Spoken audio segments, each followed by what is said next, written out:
We are awaiting President Biden in Pennsylvania to do a campaign stop, so we'll be keeping an eye on that and bringing it to you right here on Live Now from Fox. Well, speaking of President Biden, he is fresh off his State of the Union address, so it's campaign mode right now going to Pennsylvania, but tomorrow it is going to be a Georgia showdown. Biden going to Georgia along with the former president. I want to go out now to Georgia, and this is where we find Fox 5's Deidre Dukes joining us with all of the info as these two will be back in Georgia.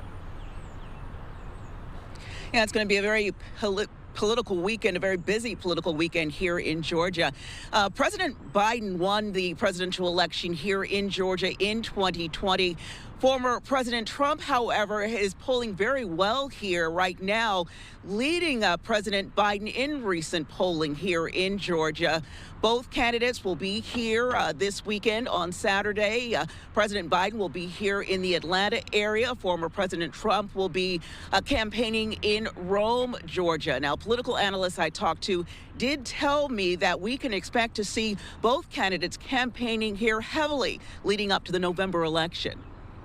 The road to the White House runs through Georgia. President Joe Biden and Republican challenger former President Donald Trump will hold dueling campaign rallies in the Peach State Saturday. The fact that you've got former President Trump and President Biden in Georgia shows one thing, and that is, yes, we are a swing state. With Georgia once again poised to be a key battleground state heading into the November election. What you're seeing from the Biden-Harris campaign now is more grassroots retail activity. Political pundits are weighing in on the race ahead of next week's Georgia primary. The president won Georgia by a slim margin in 2020, but Trump is leading Biden in recent polls.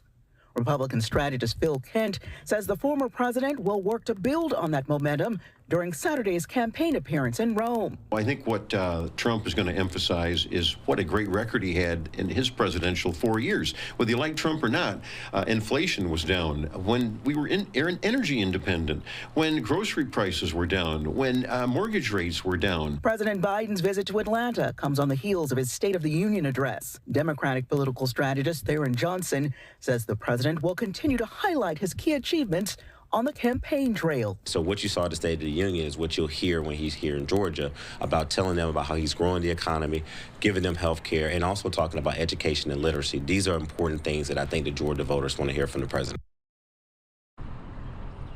And political analysts telling me this afternoon that perhaps the most challenging thing that candidates will face this election year is voter apathy. They say that both campaigns will have to work hard to try to get those voters who are tuned out back to the polls on Election Day. Back to you. And Deidre Dukes, thanks so much for the update. It will be very busy tomorrow in Georgia. We appreciate it as always.